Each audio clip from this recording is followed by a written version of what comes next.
नमस्कार दोस्तों, आज इस वीडियो के अंदर मैं आपको सुप्रीम कोर्ट ऑफ इंडिया का लेटेस्ट जजमेंट बताने के लिए आया हूं। इसके अंदर बहुत इंपॉर्टेंट बात सुप्रीम कोर्ट ऑफ इंडिया के द्वारा बताई गई है जो आपको समझ में आना बहुत जरूरी है। Section number 319 of CrPC additional prosecution के नाम से एक पॉपुलरली जाना जाता है और इसका ऑल्टरनेटिव सेक्शन हमारे भारतीय नागरिक सुरक्षा संहिता के अंदर सेक्शन 358 यहां पे बताया हुआ है। तो सेक्शन नंबर 319 मैं जहां जहां वर्ड यूज करूंगा तो इसका मतलब यही होगा बीएनएसएस का सेक्शन नंबर 358 बीएनएसएस की बात करी जा रही है, तो याद रखिएगा। तो यहां पे सुप्रीम कोर्ट ऑफ इंडिया के द्वारा एक पहले जजमेंट का नाम आप देख लीजिए। तो जजमेंट का नाम है Harjinder Singh versus state of Punjab and another. Harjinder Singh versus state of Punjab and another 2025 supreme court. तो सुप्रीम कोर्ट साहब ने क्या बोला है कि अगर मान लेते हैं सेक्शन नंबर 319, पहले तो मैं आपको थोड़ी सी कहानी के रूप में समझा देता हूं, आपके लिए भी इजी रहेगा चीजों को समझना। सेक्शन नंबर 319 हमारा एक सेक्शन है, बहुत इंपॉर्टेंट, बहुत ज्यादा इंपॉर्टेंट है। और इसका ऑल्टरनेटिव सेक्शन नंबर 358 बीएनएसएस। ये कहता क्या है? ये सिंपल सी एक बात कहता है कि अगर मान लेते हैं कि एक व्यक्ति के ऊपर ए नाम का व्यक्ति है और एक ए नाम का व्यक्ति है, इसके ऊपर एफआईआर दर्ज होती है।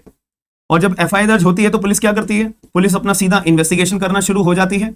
अगर एफआईआर दर्ज हुई है तो यानी कि कोई संगीन अपराध ए नाम के व्यक्ति के द्वारा ही करा गया होगा, ऐसी आशंका है, तभी तो एफआईआर दर्ज हुई है। एक बड़ा केस, कॉग्निजेबल केस ही करा होगा, ठीक है। तो पुलिस अपना इन्वेस्टिगेशन करना शुरू हो जाएगी। तो पुलिस ने अपनी इन्वेस्टिगेशन करना शुरू कर दिया। अब इन्वेस्टिगेशन शुरू करने के बाद में पुलिस ने क्या करा? चार्जशीट अपनी तैयार कर दी। तो चार्जशीट जब पुलिस वालों ने अपनी तैयार करी है कि हाँ, पुलिस भी मानती है कि हाँ भैया ए नाम के व्यक्ति ने अपराध तो करा है, तभी तो चार्जशीट पुलिस वाले के द्वारा बनाई गई है, ठीक है। अब ये चार्जशीट कहां जाती है? मैजिस्ट्रेट की कोर्ट में। अब ये मैजिस्ट्रेट के पास चार्जशीट जमा हो गई है। अब मैजिस्ट्रेट साहब अब क्या करेंगे? चार्जशीट के आधार पे मैजिस्ट्रेट क्या करते हैं? अब दिमाग लगाते हैं कि क्या ए नाम के व्यक्ति के खिलाफ जो चार्जशीट फाइल करी गई है तो कोई मुद्दे वाला केस बन रहा है? क्या पुलिस के चार्जशीट के अंदर इतना दम है कि ए के खिलाफ मामला बन रहा है, ये शो कर पाए? तो अगर मैजिस्ट्रेट साहब का दिमाग यहां पे क्लियर आउट हो जाता है तो मैजिस्ट्रेट क्या करते हैं? कॉग्नियंस ले लेते हैं। कॉग्नियंस का मतलब क्या होता है कि हाँ चलो, अब मुकदमा एक्सेप्ट कर लिया गया है, मुकदमा अब चालू करने के लिए अब आगे की प्रक्रिया शुरू हो गई है, ठीक है। तो जब कॉग्नियंस ले लिया जाता है, इसको बोलते हैं कॉग्नियंस लेना, ये कानूनी भाषा का एक शब्द होता है। तो कॉग्नियंस ले लिया गया है। अब उसके बाद क्या होता है? अब मैजिस्ट्रेट क्या करते हैं? मैजिस्ट्रेट अपनी आगे की प्रक्रिया शुरू करते हैं जिसको बोलते हैं इंक्वायरी। इंक्वायरी करेंगे। अब मैजिस्ट्रेट साहब भी तो अपना दिमाग लगाएंगे। यार पुलिस ने अपना दिमाग लगाया, चार्जशीट पूरी तैयार करी है, तो मैजिस्ट्रेट साहब की भी अब सारी जिम्मेदारी बनती है कि वो अब अपना दिमाग लगाएंगे। तो उसको बोलते हैं इंक्वायरी के स्टेज। अगला कदम होता है इंक्वायरी करना। अब इंक्वायरी में बहुत सारी चीजें होती हैं। एक्यूज को भी सम्मन भेज के बुलाया जाता है, ठीक है। और जो पुलिस होती है या प्रोसिक्यूशन होता है, उनको भी डॉक्यूमेंट्स या एविडेंसेस पेश करने के लिए बोला जाता है कि ये शो करने के लिए कि ए नाम के व्यक्ति ने अपराध किया है, ए नाम के व्यक्ति के द्वारा अपराध किया गया है। तो प्रोसिक्यूशन अब और सबूत लेकर आई है। तो मैजिस्ट्रेट साहब इसी चीज का इंतजार करते हैं कि अब प्रोसिक्यूशन, पब्लिक प्रोसिक्यूटर के ऊपर जिम्मेदारी आ जाती है कि वो मैजिस्ट्रेट के सामने ये चीज को प्रूव करें कि ए के द्वारा ही अपराध करा गया है। चलो जी, ठीक है। अब अगर मान लेते हैं कि जो प्रोसिक्यूशन है वो ये बात प्रूव नहीं कर पाता कि ए के द्वारा अपराध करा गया है, या मैजिस्ट्रेट साहब को सेटिस्फाई नहीं कर पाता, तो ए के पास अधिकार आ जाता है। अब ए नाम का व्यक्ति कोर्ट के आगे, मैजिस्ट्रेट के आगे एक एप्लीकेशन मूव करेगा। जैसा देखो, प्रोसिक्यूशन तो अपना मेरे खिलाफ कोई मामला प्रूव कर नहीं पाया है, तो जैसा अब मुझे आप डिस्चार्ज कर दीजिए, मुझे बरी कर दीजिए। इसको कानूनी भाषा में शब्द बरी करना, छोड़ देना, जैसा मुझे घर जाने दीजिए, तो इसको कानूनी भाषा में वर्ड यूज करा जाता है डिस्चार्ज। डिस्चार्ज, तो डिस्चार्ज की एप्लीकेशन मूव करी जाती है। तो ये डिस्चार्ज की एप्लीकेशन के ऊपर भी कंटेंशंस रेज करी जाती है प्रोसिक्यूशन के द्वारा। तो अब देखा जाता है कि किसकी बातों में ज्यादा दम होता है। तो अगर एक्यूज की बातों में ज्यादा दम है तो मैजिस्ट्रेट साहब डिस्चार्ज कर देते हैं, और अगर प्रोसिक्यूशन की बात में ज्यादा दम होता है तो मैजिस्ट्रेट डिस्चार्ज नहीं करते हैं और क्या करते हैं? चार्ज फ्रेम कर देते हैं। आगे की प्रक्रिया होती है चार्ज फ्रेम कर देना। चलो जी, ये इंपॉर्टेंट बात है, थोड़ा सा इस पे गौर करिएगा।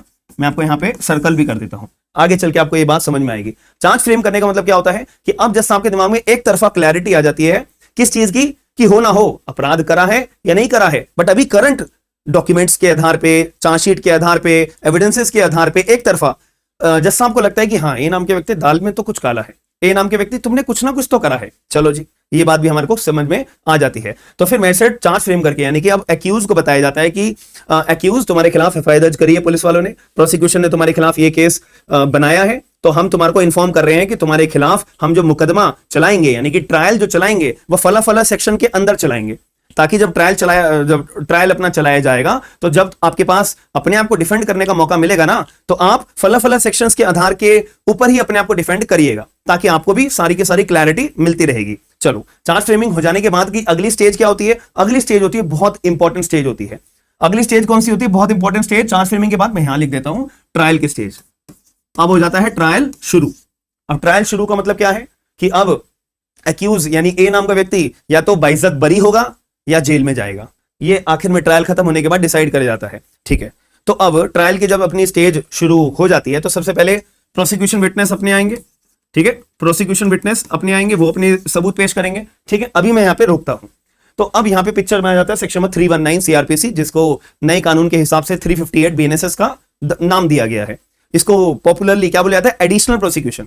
तो यहां पे क्या होता है कि जब अपना ट्रायल शुरू हो रहा होता है या इंक्वायरी की स्टेज पे, दोनों बातों पर ध्यान रखना, या तो इंक्वायरी की स्टेज पे, इंक्वायरी की स्टेज ही तो चल रही है, जैसे ही मैजिस्ट्रेट साहब को ऑडियंस ले लेते हैं ना, तो ये सारी की सारी स्टेज कौन सी होती है? इंक्वायरी की स्टेज बोली जाती है कि मैजिस्ट्रेट साहब अभी अपना दिमाग लगा रहे हैं, केस बनता है नहीं बनता, ये इंक्वायरी की स्टेज। या इंक्वायरी की स्टेज के बाद में ट्रायल की स्टेज पे, दोनों में से कोई भी स्टेज, तो मैं लिख भी देता हूं, या तो इंक्वायरी की स्टेज पे या ट्रायल की स्टेज पे जज साहब को लगता है कि यार यहां पे मैंने सारे डॉक्यूमेंट्स पढ़े, चार्जशीट पढ़ी, प्रोसिक्यूशन के एविडेंसेस पढ़े, बहुत सारी चीजें मैंने डॉक्यूमेंट्स के अंदर देखा कि ए नाम के व्यक्ति के साथ में ना एक बी नाम के व्यक्ति का भी इन्वॉल्वमेंट कहीं ना कहीं शो हो रहा है।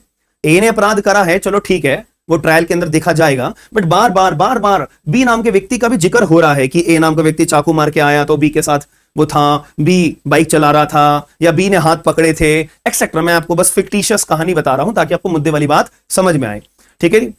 तो अब यहां पे बी नाम के व्यक्ति का भी जिक्र हो रहा है, बट बी नाम का व्यक्ति के खिलाफ ना तो एफआईआर हुई है, ना तो चार्जशीट के अंदर बी नाम के व्यक्ति का जिक्र करा, पुलिस ने नाम एज एक्यूज के तौर पे ऐड करा गया है, कुछ भी नहीं करा हुआ है।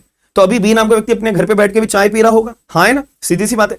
तो ऐसे केस में जज साहब को अब बी के ऊपर भी शक हो रहा है ना कि यार हो ना हो ए का, जो ए नाम का व्यक्ति है ना, जिसके खिलाफ एफआईआर हुई है, जिसके खिलाफ चार्जशीट फाइल करी गई है, हो ना हो बी नाम के व्यक्ति ने भी कुछ ना कुछ तो करा है यार, और उसको एक्यूज नहीं बनाया हुआ है। तो अब इस केस में कानून यहां पे बनाया गया है, सेक्शन नंबर 319 या 358 बीएनएसएस। यहां पे कोर्ट जो है ना, डायरेक्ट अपनी पावर्स 358 बीएनएसएस या 319 सीआरपीसी की पावर का इस्तेमाल करके सीधा मैजिस्ट्रेट साहब क्या कर सकते हैं? बी नाम के व्यक्ति को सम्मन भेज सकते हैं, सम्मन भेज सकते हैं। और अगर बी नाम का व्यक्ति थोड़ा खूंखार व्यक्ति है तो सम्मन ना भेज के सीधा अरेस्ट वारंट जारी कर सकते हैं, सीधा अरेस्ट वारंट जारी कर सकते हैं कि बी नाम के व्यक्ति को उठा के लेकर आ जाओ, उठा के लेके आ जाओ, और इसको भी एक के साथ में एक्यूज बनाओ। तो ऐसी पावर कानून के अंदर दे रखी है। बट याद रखना, ये पावर कब इस्तेमाल करी जा सकती है? या तो इंक्वायरी की स्टेज पे या तो ट्रायल की स्टेज पे। यानी कि ये जो मैंने आपको इतनी सारी प्रक्रिया भी बताई, इस स्टेज पे नहीं करी जा सकती, या तो इंक्वायरी के स्टेज पे या ट्रायल के स्टेज पे, ये शर्त है। उससे पहले इस्तेमाल नहीं कर सकते हो। इतनी बात यहां पे आपको क्लियर हो जानी चाहिए। अब मैं थोड़ा सा एक कदम और आगे बढ़ाता हूं। तो जैसे ही मैजिस्ट्रेट साहब बी को सम्मन भेजेंगे तो बी के मन में डर पैदा हो जाएगा। तो बी नाम का व्यक्ति भागेगा कहां पे? ऊपर वाली कोर्ट में भागेगा। और ऊपर वाली कोर्ट कौन सी होगी? तो ऐसे ही मैं आपको यही केस के अंदर फैक्ट्स बता रहा हूं। तो बी नाम के व्यक्ति के खिलाफ अपना मैजिस्ट्रेट के बी नाम के व्यक्ति के खिलाफ मैजिस्ट्रेट ने 319 सीआरपीसी का इस्तेमाल करते हुए सम्मन जारी कर दिया कि आ जाओ भाई कोर्ट के अंदर, आपको भी एडिशनल प्रोसिक्यूशन के तौर पे एक्यूज बनाया जा रहा है, जेल में बंद होंगे अभी जब तक ट्रायल चल रहा है, ठीक है। तो बी नाम का व्यक्ति हाई कोर्ट के अंदर गया, हाई कोर्ट ने बी की एप्लीकेशन को खारिज कर दिया, रिजेक्ट कर दिया। बाद में रीजन अभी मैं आपको ऊपर सुप्रीम कोर्ट तक के लिए बताऊंगा, ठीक है जी। हाई कोर्ट की एप्लीकेशन, हाई कोर्ट साहब ने अपना एप्लीकेशन रिजेक्ट कर दी। अब बी नाम का व्यक्ति परेशान होकर ऊपर चला गया सुप्रीम कोर्ट ऑफ इंडिया में, ठीक है। सुप्रीम कोर्ट ऑफ इंडिया के पास मामला गया। अब now supreme court of India has to decide whether magistrate issuing summon to the B person is valid or not as per section number 358 BNSS, कि जो सम्मन जारी करे गए हैं बी नाम के व्यक्ति को, क्या वो सही है या नहीं है, क्या बी नाम के व्यक्ति को एडिशनल प्रोसिक्यूशन जारी के तौर पे ऐड करा जा सकता है या नहीं, ठीक है।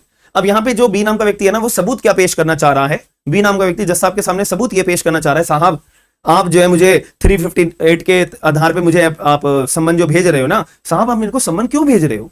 जब अपराध हुआ ए नाम के व्यक्ति ने, मान लेते हैं, अब मान लेते हैं 10 मई 2025 को अपराध करा होगा, ठीक है, यानी आज की तारीख बता रहा हूं आपको थोड़ा समझ में इजीली आए। ए नाम के व्यक्ति ने 10 मई को 2025 को अपराध करा, तो बी नाम का व्यक्ति ये बोल रहा है कि साहब जब ए नाम के व्यक्ति ने अपराध करा उस टाइम, मान लेते दिल्ली में करा होगा अपराध, इसने दिल्ली में अपराध करा, साहब मैं तो अपना दुबई में बैठ के चाय पी रहा था। 10 मई 2025 को बैठ के मैं तो दुबई में चाय पी रहा था। 10 मई ना करके आप 1 मई कर लो ना, चलो 1 मई कर लो, ठीक है।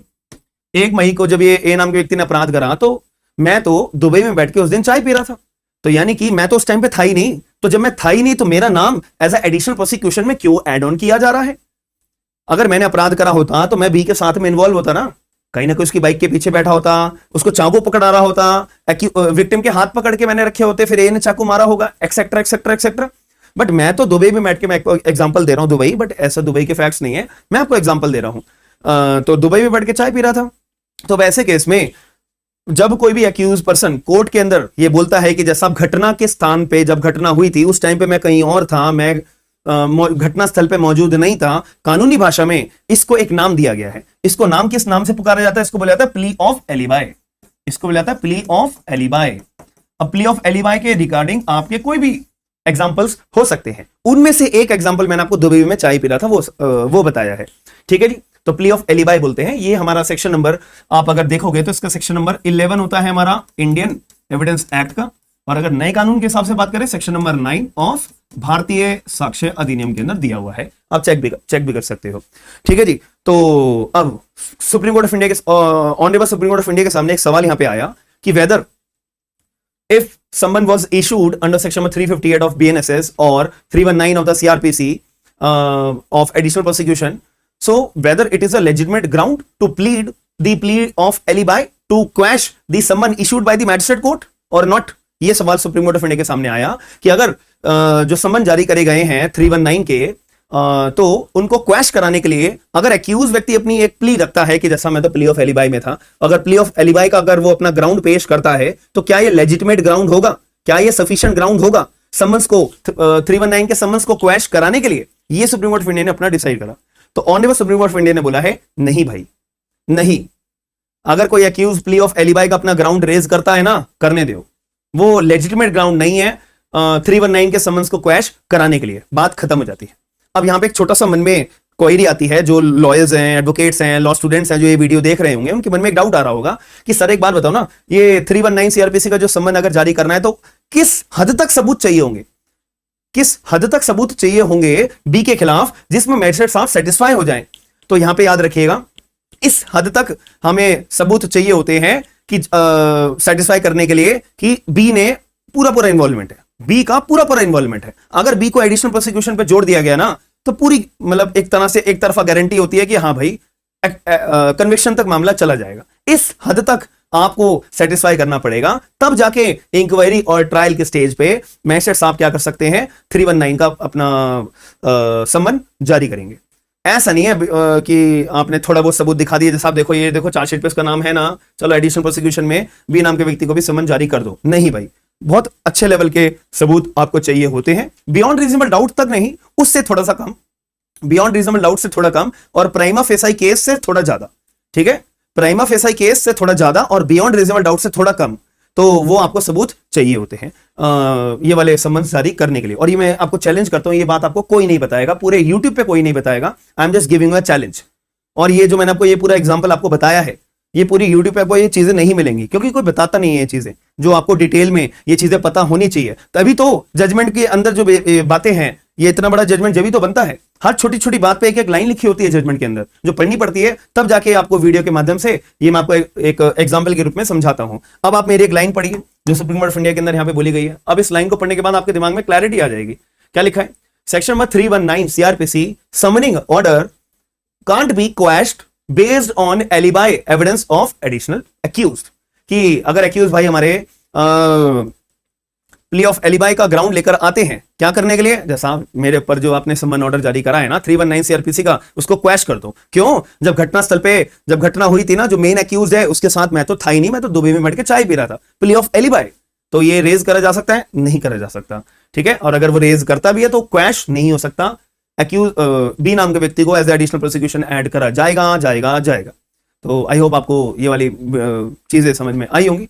तो अगर आपका ये पूरी वीडियो को देखने के बाद कोई भी बात आपको समझ में आई है, छोटी से छोटी बात हो, बड़ी से बड़ी बात हो, प्रोविजन वाली बात हो या प्रैक्टिकल बात हो या एनी अदर मेरा एग्जांपल अगर आपको समझ में आया है, तो प्लीज एक बार कमेंट बॉक्स के अंदर जरूर बताना, साथ में लाइक जरूर करिएगा, क्योंकि एक ये यूट्यूब का माध्यम है। आप जितने ज्यादा लाइक करोगे तो उतना ज्यादा मेरे को समझ में आ पाएगा कि हाँ आप तक मेरी बात पहुंच चुकी है, आप तक मेरा एग्जाम्पल पहुंच चुका है। ये एक ऑनलाइन माध्यम होता है, तो इसमें आप जब लाइक अपना करोगे, शेयर करोगे या कमेंट करोगे, उसी से मेरे को आपकी जो मन की बातें हैं वो समझ में आ पाएंगी। तो अगर आपको क्लैरिटी आई है तो प्लीज एक बार वीडियो को लाइक शेयर सब्सक्राइब जरूर करेगा। और साथ में हमारा अपना बैच भी है, तो अगर आप लोग अपना हमारा बैच ज्वाइन करना चाहते हो तो ज्वाइन कर सकते हो। आपको पोस्टर दिखाई दे रहा होगा, हमारा इंडियन काउंटर अटैक का बैच नया स्टार्ट हुआ है, तो बहुत इंपॉर्टेंट है। बहुत अच्छे से आपको समझ में डिटेल में पढ़ाया जाएगा। विद लेटेस्ट केस लॉ जो 2025 के हो, 2021 के हो, तो वो आपको सारे के सारे कवर अप कराए जाएंगे। और ऑब्वियस सी बात है, जो लैंडमार्क जजमेंट्स हैं हर टॉपिक वाइज, वो भी आपको कवर अप कराए जाएंगे। तो हमारी एप्लीकेशन है स्मार्ट एंड लीगल गाइडेंस के नाम से, तो आप लोग ज्वाइन कर सकते हो। एंड्रॉइड यूजर्स के लिए, आईफोन यूजर्स के लिए, लैपटॉप यूजर्स के लिए हर जगह अवेलेबल है। और डेमो क्लास चाहिए तो एप्लीकेशन डाउनलोड करिए, फ्री में डेमो क्लासेस भी अवेलेबल है। आप लोग आराम से वो ज्वाइन कर सकते हो, देख सकते हो, फिर अपना मन बना सकते हो कि भाई ये टीचर अच्छा पढ़ा भी रहा है या नहीं भी पढ़ा रहा, तो आप लोग ज्वाइन कर सकते हो। तो सारे जो लिंक्स हैं वो डिस्क्रिप्शन बॉक्स के अंदर अवेलेबल हैं, और ये जजमेंट के डिटेल्स भी आपको डिस्क्रिप्शन बॉक्स के अंदर मिल जाएंगे। तो आपका काम क्या है, अगर बैच पसंद आता है वो ज्वाइन करिए, वरना वीडियो को लाइक शेयर सब्सक्राइब जरूर करेगा। मिलते हैं नेक्स्ट वीडियो के अंदर। थैंक यू, धन्यवाद।